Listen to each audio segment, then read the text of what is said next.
ती अधिकार वाचनालय धुळखात हे केवळ एक चित्र नाही, तर पुणे महानगरपालिकाच्या दुर्लक्षाचा धक्कादायक नमुना आहे. पुणे महानगरपालिका अंतर्गत कार्यरत असलेले कैलासवासी प्रकाश कर्दळे माहिती अधिकार वाचनालय आज अक्षरशः धुळखात पडले आहे.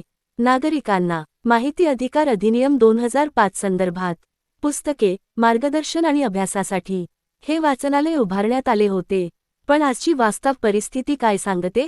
धूळ, घाण, अस्वच्छता, नियमित साफसफाई नाही, कर्मचारी नाहीत, देखरेख नाही आणि वाचनालयाचा मूळ उद्देशच संपुष्टात आला आहे. आता प्रश्न उपस्थित होतात, हे वाचनालय सुरू ठेवण्याची जबाबदारी नेमकी कोणाची? साफसफाई व देखभाल करणारे अधिकारी नेमके कुठे आहेत? नागरिकांच्या कराच्या पैशातून उभारलेल्या सुविधांकडे इतके दुर्लक्ष का? डोंट क्वेश्चनिंग आणि सिरियस RTI सारख्या लोकशाहीच्या मूलभूत अधिकाराशी संबंधित वाचनालयालाच जर प्रशासन गांभीर्याने घेत नसेल, तर मग सामान्य नागरिकांच्या तक्रारी आणि माहिती अर्जांची अवस्था काय असेल? हा प्रश्न आज प्रत्येक पुणेकर विचारतो आहे. क्राईम महाराष्ट्र लाईव्ह न्यूज सामाजिक बांधिलकीतून सत्य मांडणारे व्यासपीठ.